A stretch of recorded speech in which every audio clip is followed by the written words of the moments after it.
Data analysis. We will still use Python, but not the visual glow script that makes the pretty pictures. Instead, we will use an environment that gives access to some more powerful things that can be added to Python. That environment is on the cloud, which makes it easier to share things. It means you don't have to load anything onto your computer. collab.research.google.com/drive/. And you should pause the video periodically and try these things.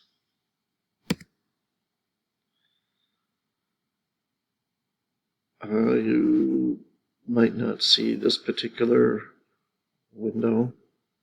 This is showing me what I've done before. If you do see it, great. You can click on New Notebook. If you don't, then you would probably see this, which is a general welcome window. And in that case, you can go to File and click on New Notebook. This page gives you a lot of information about the collab, which stands for collaboratory.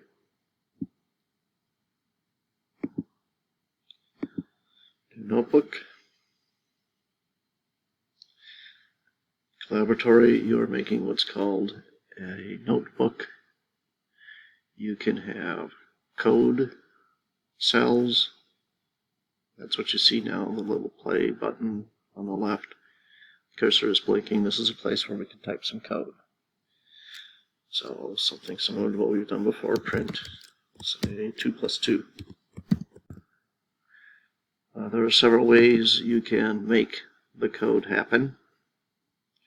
You can click on the little play symbol. That's probably the most straightforward way.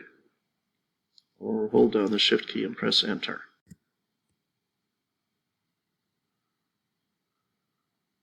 And below the code cell, it prints out the result, which is 4.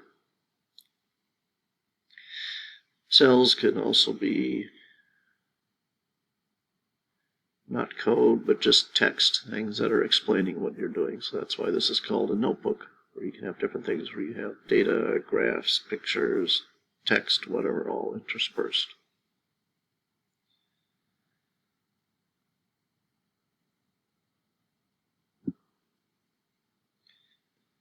So we could go up to here, print plus text, and it adds a text cell down here. And whatever I type, just added 2 and 2. And below that, it shows you what it will actually look like. So again, if I do a Shift and press the Enter, it will show that text. If I want this text cell to be up above, I can press on this up arrow. If I double click in the cell, I can edit it.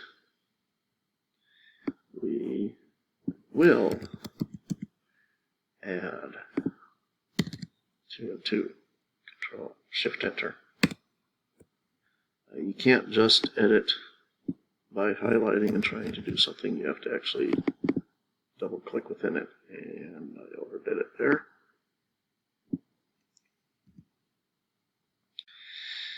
Okay, so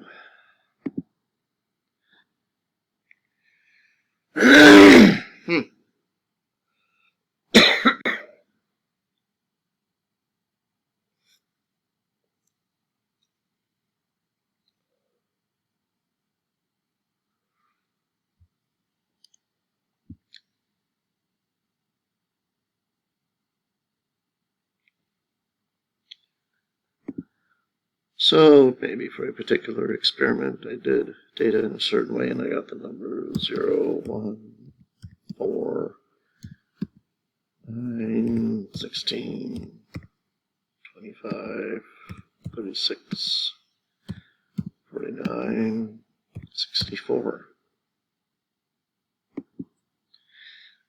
I do want to make sure I have as many numbers in the X as I do in the Y. I don't want to have to bother to count the number of data points. I can print the length of each data set. So print length of x, comma, length of y. If I do this, it'll help me make sure I've got as many x's and y's. So I can run this. And I have 9 data points, 9 sets of x, 9 sets of y. So one quick way to add another cell under this one is if I move the cursor down here. At the bottom of the cell, I have the choice of adding a code cell or adding a text cell. So I'll add a text cell. That's graph data. And when I do a shift enter, it will complete what I was typing and automatically give me another code cell below. Now there are some things you need to do to make a graph. The graphs we made before used aspects that are peculiar to VPython to GlowScript. Regular Python does not have the ability to make graphs, but you can bring in something, a function, code that somebody else has written and use it. So let's talk about how you do that. Usually when you're doing that, you will do something at the very beginning of the program. And that something is the idea that Python does not have the ability to make a graph, but other people have written programs, snippets of programs that you can use and call on them within your program to make a graph for you. So those are not built into Python, but you have to bring them in, and the technical word is import. So we're going to import a set of routines called matplotlib. That is the overall set of programs that people have written, and a dot, meaning we're going to look at a particular piece of it called pyplot.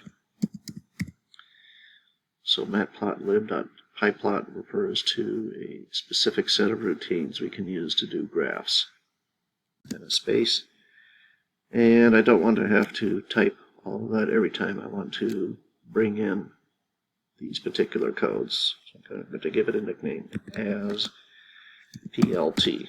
That is the standard nickname that is given to this package when you're bringing it in. And do a shift enter. It doesn't print anything, it just does it. If it prints anything, it's probably to say, oops, something went wrong. Okay, so now we can go back here and we can make the plot. And it's similar to what we did with the GlowScript. We have to give the general name of the group of programs we brought in, which is PLT, and then the name of the specific plotting program we're going to use, which is plot. So PLT, the package we brought in, dot plot, the particular thing we want to use, parentheses, and well, what do we want to plot? We want to plot X on the horizontal, Y on the vertical. So this is a bare bones plot. We'll make it fancier later. Press the play key, and there it is. Now, it automatically plots things connected by lines. Usually, we don't want to do that. So in the plot statement, inside the parentheses, I'll do a comma, and then I will do a quotation marks, and then a K, and an O. K stands for black, O stands for sort of little dots that are bigger than little dots. This is what it'll look like. There you go. If I did K period instead, the dots would look smaller. I like the big dots myself. And you can do other colors also. So there's a graph. Looks like a parabola. Now, if this were actually a set of data, we would also have uncertainty because you can't measure everything exactly. So maybe these heights, these y's, were measured with some sort of instrument. Maybe that instrument had an uncertainty of, let's say, 0.1, just making up a number here. That's something you will determine as you do the experiment. So I'm going to go back up here, and I'm going to add another code cell to give us the uncertainty of y. I'll call it unc underscore y, that's the uncertainty of y, equals. And it's going to be 0.1, but I don't want to have to type 0.1 9 times, because let's assume it's the same 0.1 for every single one of these data points. So here's a Python trick. We can create a list. Remember, a list has a square brackets with just the number I want, 0.1 typed once. But I want it 9 times. And the Python trick is I can just do asterisk, multiply 9. I'll add another line here so you can see what result that produces. Unc y. Then I can run this little cell. One nice thing about a notebook is you can run pieces of a program at a time. Change pieces of a program and change it. It can get confusing, but it gives you some flexibility. So I'll run this.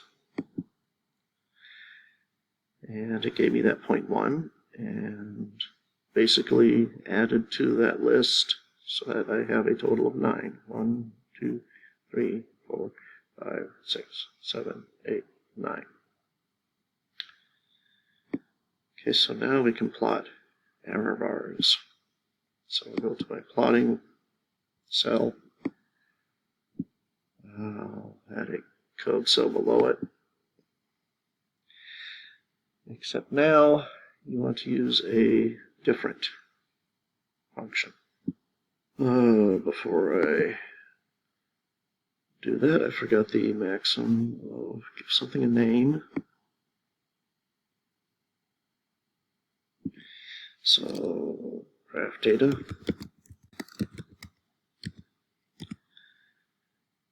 And save early and often.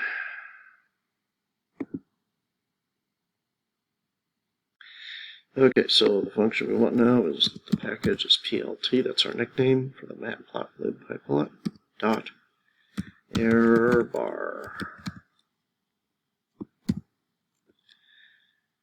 And the basics are x horizontal, x1 is y for the vertical,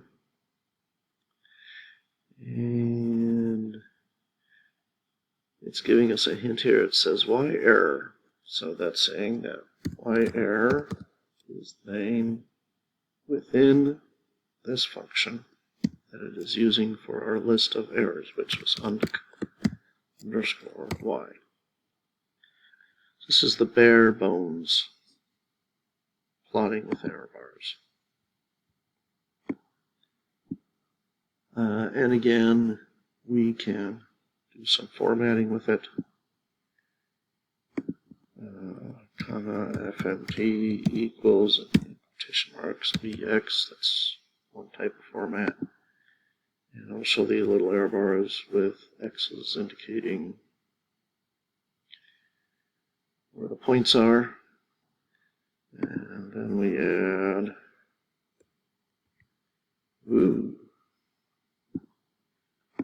we can add cap size, since equals 4.